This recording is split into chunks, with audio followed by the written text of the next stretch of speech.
Friends, today was a great day.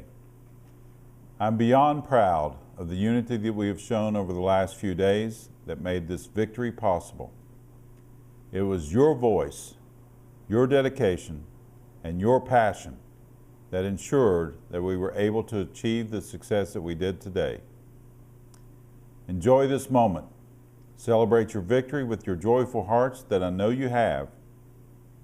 I know you're tired, but I also know that you're ready to go back to your students. The eyes of the state and the entire nation have been watching us for the last 9 days. They are amazed at the way we've handled ourselves, our perseverance, our unity, and our solidarity. Tens of thousands of you have been on the picket lines, on highways and street corners across the state. You came to the Capitol with so many people that you couldn't all get in. And to my knowledge, there was not a single report of unruly behavior. We handled ourselves with pride and class, and we will go back to our communities and our work sites with our heads held high. Not only did we achieve what many people thought would be impossible, but we stood up for public education and the students of our state. Now make no mistake, our working conditions are the learning conditions for our students. Our issues were far bigger than us personally, and they impacted our students' ability to learn, our ability to attract and retain qualified employees, and our state's ability to move forward. When the announcement of the pay raise agreement was made at the Capitol, there were shouts of joy, lots of hugs, and lots of tears. We fought hard for our issues, and we were successful. Now, before I go any farther, let me address a couple of fake news, social media rumors that are making the rounds. First, the money is not in the budget for the moratorium on PEIA. Not true. The money is in the budget. And there does not need to be a bill passed because it is included in the budget appropriation for PEIA. The PEIA Finance Board has already approved the moratorium, and it is good to go. Secondly, we are hurting Medicaid recipients by cutting the budget to fund the raise. Again, not true. The vast majority of the money for the pay raise is coming by eliminating the extra money in the governor's request for tourism and commerce in his State of the State speech. $10 million will come from the Medicaid surplus of the state.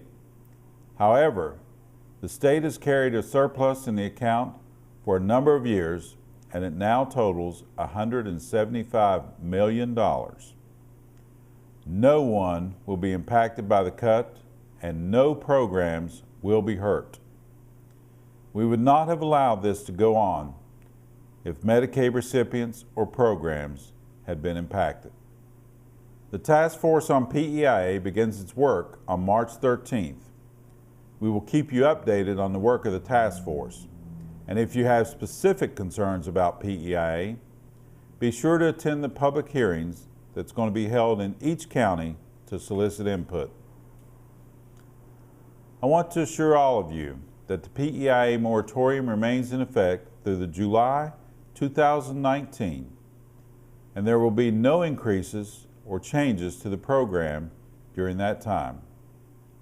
Additionally, over the last 2 months, the actions that we have taken resulted in the elimination of the Go365 program and stopped the calculations of premiums based on total family income. We will work to ensure the recommendations of the task force include real solutions that ensure the long-term viability of the program and address the long-standing problems with the plan.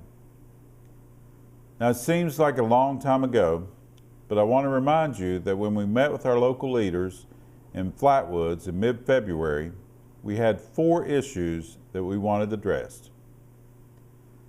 There were a long-term fix to PEIA, salary increases, eliminating seniority and RIF and transfers, and protecting payroll deduction. Now, through your efforts, we were successful on all of our issues. So take the time and let that soak in. Now, as hard as it is to think about it, our next battles will soon be upon us. We must be vigilant to ensure that the change and the activism that we saw during the session does not end here. If these last few days have taught us anything, it is that we know who our friends are at the Capitol, and we know those who are not our friends. We cannot be passive in the upcoming May and November elections. We must send more friends to the legislature, or else we will be right back in the same place in the future years. If public education is to improve in our state, we must have legislators that truly make it a priority and not just give it lip service, or even worse, work to destroy it. The stakes couldn't be higher, but for today, enjoy the moment. Celebrate with your families and your friends and your colleagues. I know how thrilled you are to be getting back to the classrooms and to work with your students again. I want to thank you for everything that you do, and I will talk to you soon.